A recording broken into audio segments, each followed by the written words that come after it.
नमस्ते दोस्तों, मैं आशीष और विज्ञान गुरु आज आपको एक विज्ञान का बहुत ही शानदार टॉपिक बताने वाला हूँ। टॉपिक का नाम है प्रकाश। हम सब जानते हैं कि प्रकाश हमें कहाँ से प्राप्त होता है। पृथ्वी के लिए प्रकाश का एकमात्र स्रोत सूर्य है। सूर्य से प्रकाश हमें अनवरत मिलता रहता है। सूर्य के प्रकाश की बदौलत ही हम किसी भी वस्तु को देख पाते हैं। प्रकाश अगर नहीं होगा तो हम किसी भी वस्तु को नहीं देख पाएंगे।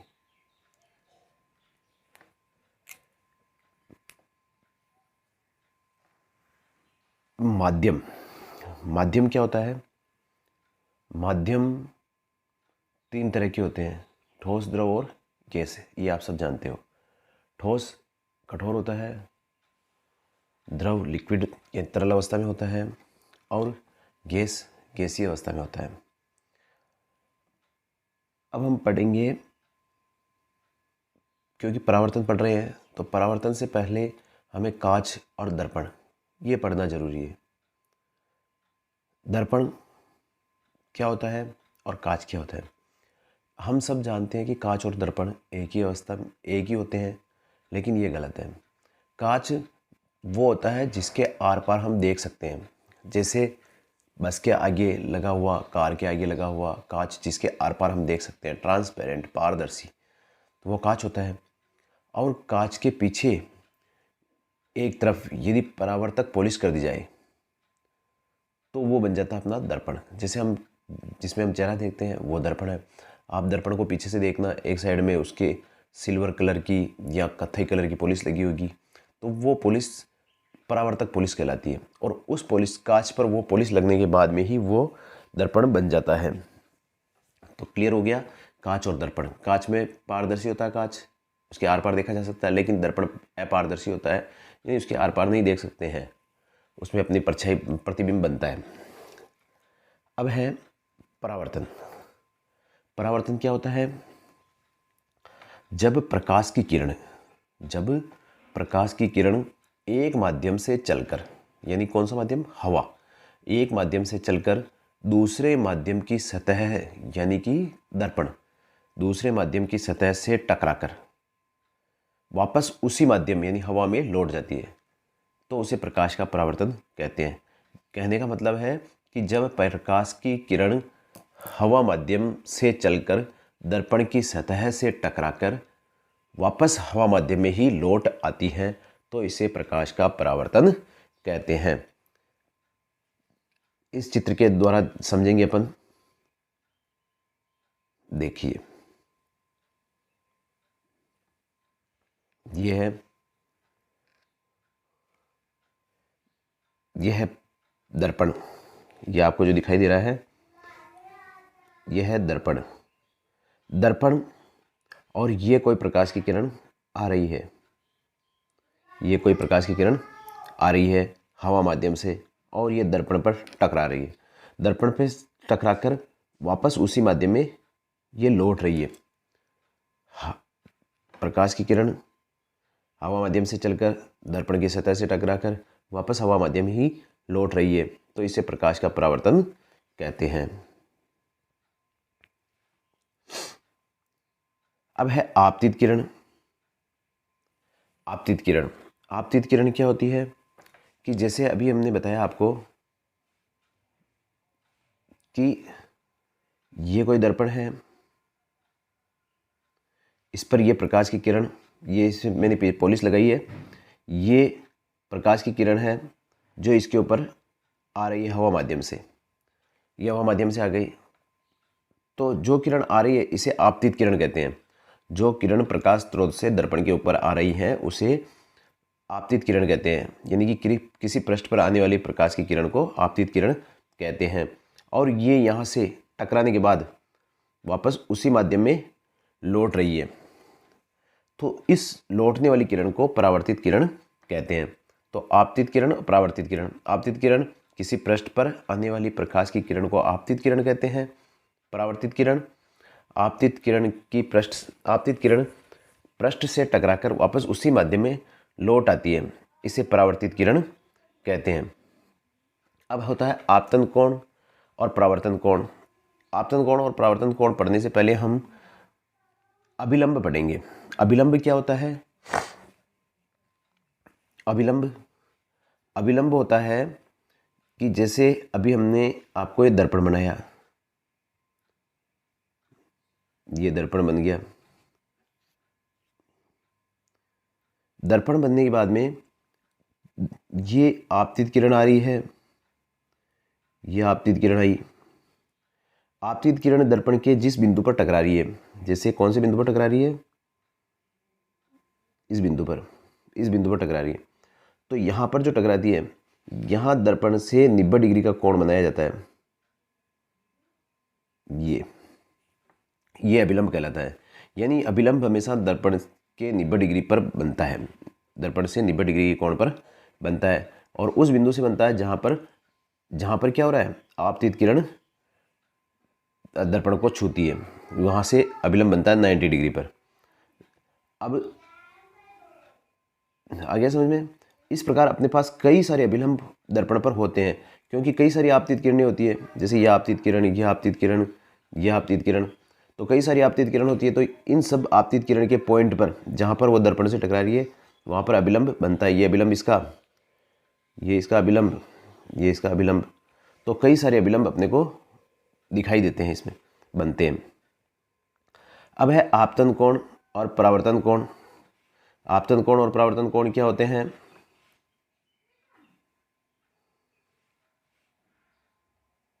आपतन कोण और परावर्तन कोण, ये दर्पण, ये अपना अभिलंब,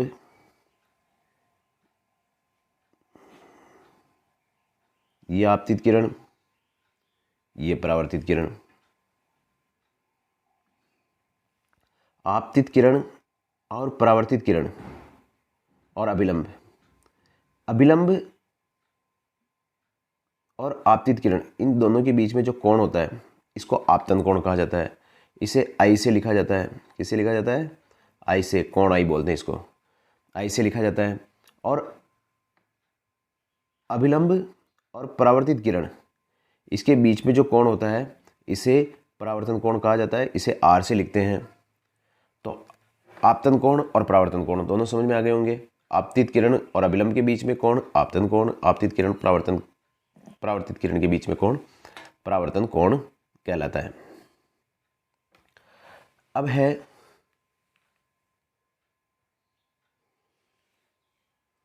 ये, जैसे इस चित्र में अपन देख सकते हैं, ये आपतित किरण, अभिलंब, परावर्तित किरण, और सेकंड वाले चित्र में अपन देख सकते हैं कि कई सारे अपने अभिलंब हो सकते हैं। इसमें 2 अभिलंब आपको दिखाई दे रहे हैं। अब है परावर्तन के नियम। ये बहुत इंपॉर्टेंट है। परावर्तन के नियम मुख्यतः 2 होते हैं, 2 परावर्तन के नियम होते हैं। दोनों नियम आप यहाँ से देखना, जैसे ये दर्पण,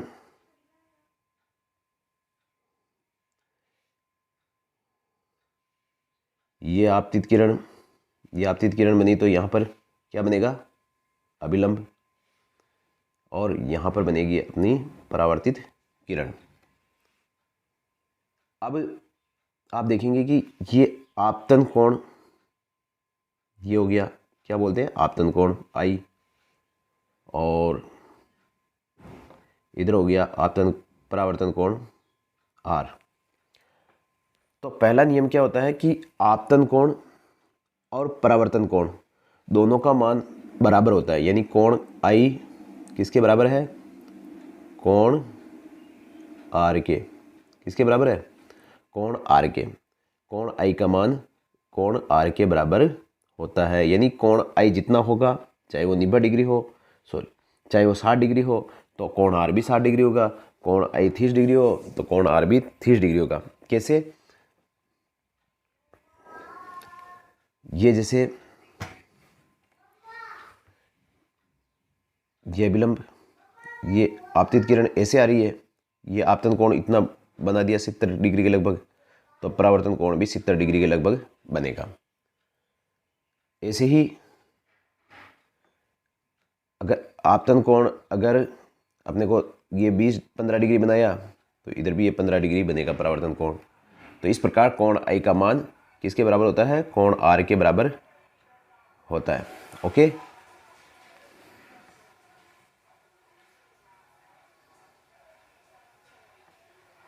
दूसरा नियम क्या है?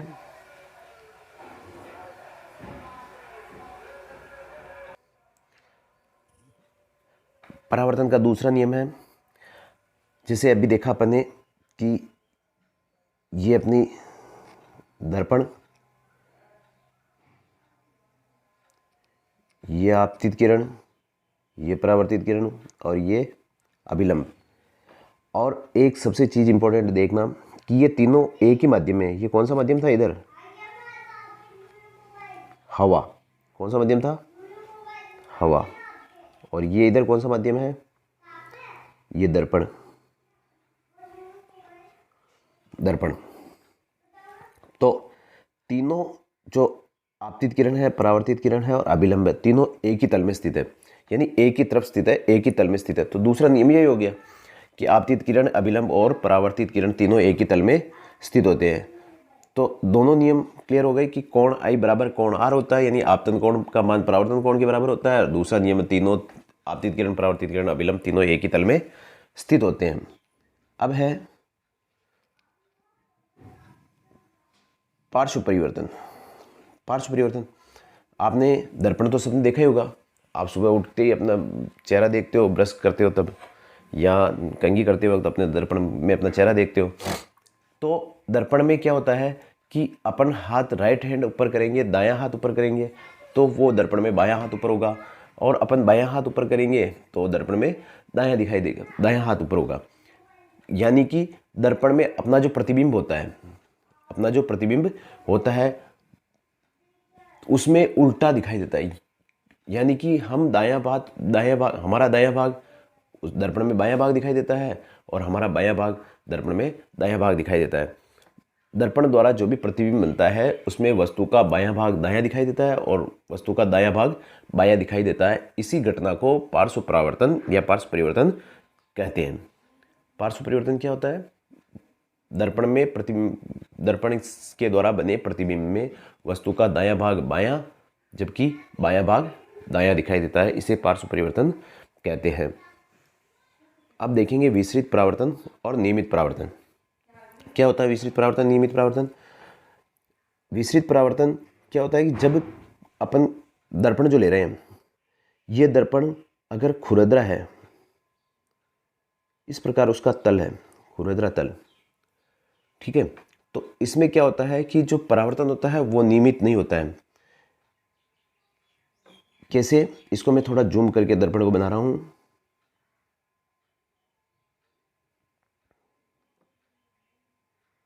इस प्रकार खुरदरा तल है दर्पण का। तो यहां पर कोई प्रकाश की किरण आपतित हो रही है, ये तो ये किधर जाएगी? क्योंकि अभिलंब है ना, अभिलंब से उतना ही कोण बनाते हुए जाएगी, तो ये इधर आएगी। यहां पर कोई प्रकाश की किरण आएगी, वो किधर जाएगी? ये अभिलंब से 90 डिग्री कोण बनाते हुए, तो ये जाएगी इधर। यहां पर कोई किरण आपतित हो रही है इस बिंदु पर, तो वो कहाँ जाएगी? ऐसे जाएगी। और यहाँ पर कोई किरण आपतित हो रही है तो वो कहाँ जाएगी? वो इधर जाएगी। तो इस प्रकार आपतित किरणें और परावर्तित किरणें, आपतित किरणें भी आपस में समानांतर नहीं होती है और परावर्तित किरणें भी आपस में समानांतर नहीं होती है। कहने का मतलब इनमें परावर्तन वो क्या होता है? फैला फैला होता है। विसरित मतलब फैला हुआ, इसमें परावर्तन फैला हुआ होता है, तो इसे विसरित परावर्तन कहते हैं। कि जब दर्पण यानी जो अपना दर्पण है, पृष्ठ है, उसका तल कैसा है? खुरदरा है, अनियमित है, तो वहां से होने वाले परावर्तन को विसरित परावर्तन कहते हैं। क्लियर? अब है नियमित परावर्तन। नियमित परावर्तन क्या होता है कि जब कोई प्रकाश की किरण, जैसे ये प्लेन दर्पण है, समतल है बिल्कुल, जब इसके ऊपर प्रकाश की किरण गिर रही है, जैसे ये आपतित किरण है, तो ये ऐसे परावर्तित होगी, ये दूसरी आपतित किरण है तो ये भी ऐसे आप परावर्तित होगी। ये तीसरी आपतित किरण है तो ये भी 90 डिग्री वो अभिलंब से उतना ही कोण बनाते हुए परावर्तित हो जाएगी। इसमें आप देखना कि तीनों जो किरणें आपतित किरणें ये तीनों ही समानांतर हैं और परावर्तित किरणें हैं, ये परावर्तित किरणें ये भी आपस में समानांतर है। तो इसे नियमित परावर्तन कहते हैं, जिसमें आपतित किरणें और परावर्तित किरणें आपस में एक दूसरे से क्या होती है, समांतर होती है। तो विस्तृत परावर्तन अनियमित तल से होता है, अनियमित पृष्ठ से होता है, जबकि नियमित परावर्तन चिकने पृष्ठ से होता है। अब है बहुप्रतिबिंब। ये बहुत ही इंपॉर्टेंट टॉपिक है। बहुप्रतिबिंब यानी कि बहु यानी बहुत सारे, प्रतिबिंब यानी उसके प्रतिबिंब दिखाई देना। तो जब कोई वस्तु तो एक हो और उसके प्रतिबिंब बहुत सारे दिखाई देते हैं, ऐसा हो सकता है? हो सकता है। यदि अपन दर्पण जो लेंगे वो दर्पण, 2 दर्पण लेंगे, कितने दर्पण लेंगे? 2 दर्पण लेंगे तो हमें बहुप्रतिबिंब दिखाई देते हैं। अब कितने प्रतिबिंब दिखाई देंगे वो निर्भर करता है दोनों दर्पणों के बीच में बने हुए कोण के द्वारा। कैसे? जैसे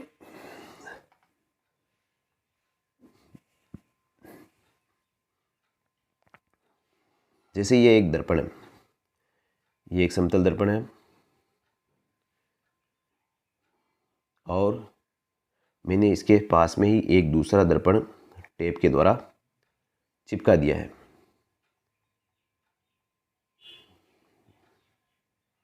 यहाँ मैंने टेप लगा दी है, यहाँ टेप लगा दी है, 2 दर्पण चिपक गए। अब इसके बीच में मैंने कोई वस्तु रखी, यानी मैं सिक्का रख देता हूँ। जैसे सिक्का रखा तो इसके कितने प्रतिबिंब दिखाई देंगे? तो इसके एक दर्पण आप सब आपको सबको पता है कि एक तो इसमें बनेगा और एक इसमें बनेगा। 2 प्रतिबिंब तो कम से कम बनेंगे सही, लेकिन इससे भी ज़्यादा प्रतिबिंब बन सकते हैं यदि दोनों दर्पणों के बीच में जो कोण बन रहा है वो कोण कितना है उसके आधार पर देखेंगे। तो कितने प्रतिबिंब बनेंगे, इसके लिए एक फॉर्मूला होता है, इसके लिए एक सूत्र होता है। कितने प्रतिबिंब बनेंगे? वो सूत्र होता है 360 बटेवा n माइनस 1। यानी कि यहाँ n क्या है? n है दोनों दर्पणों के बीच का कोण, दोनों दर्पणों के बीच का कोण। कि यदि अगर दोनों दर्पणों के बीच में कोण 90 डिग्री है, कितना डिग्री है? 90 डिग्री है, तो 360 बटेवा 90 माइनस 1, यानी 360 में 90 का भाग लगाएंगे 4 बार जाएगा, माइनस 1 बराबर 3। यानी कि अगर दोनों दर्पणों के बीच में 90 डिग्री का कोण है तो आपको कितने प्रतिबिंब दिखाई देंगे? 3 प्रतिबिंब दिखाई देंगे। यदि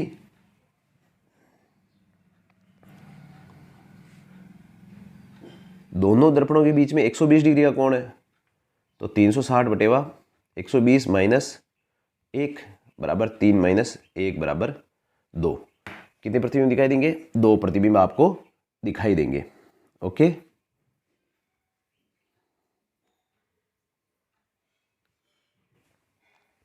अब है बहुप्रतिबिंब की परिभाषा क्या होगी? यदि 2 दर्पणों को किसी निश्चित कोण पर जोड़ा जाता है, निश्चित कोण पर जोड़ा जाता है तो हमें एक से अधिक प्रतिबिंब दिखाई देते हैं या हमें एक से अधिक प्रतिबिंब बनते हैं हमारे, तो इसे हम बहुप्रतिबिंब कहते हैं।